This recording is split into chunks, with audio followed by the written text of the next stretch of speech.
Hi, so let's talk about hypothesis testing today. A hypothesis is a supposition we make before further investigation. So in statistics, we use two kinds of hypotheses. One is known as the null hypothesis and the other is known as the alternative hypothesis. So the null hypothesis is nothing but the status quo, the way things currently are, while the alternative hypothesis is the opposite of the null hypothesis.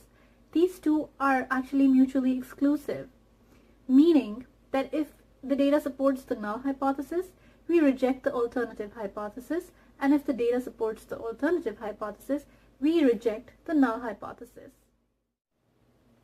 So after talking about hypothesis testing, let's talk a little bit about type 1 and type 2 errors. So what happens is, when we are making an assumption, we take it as a null hypothesis. We run a series of experiments, we run the data, and we realize that we are now in a position of rejecting the null hypothesis. Now when we reject the null hypothesis, there is always a possibility of us being wrong. There is always scope for error. So if we incorrectly reject the null hypothesis, we say that we have committed a type 1 error. Whereas, if we assume the null hypothesis to be true and we reject the alternative hypothesis, we could be wrong in that case as well.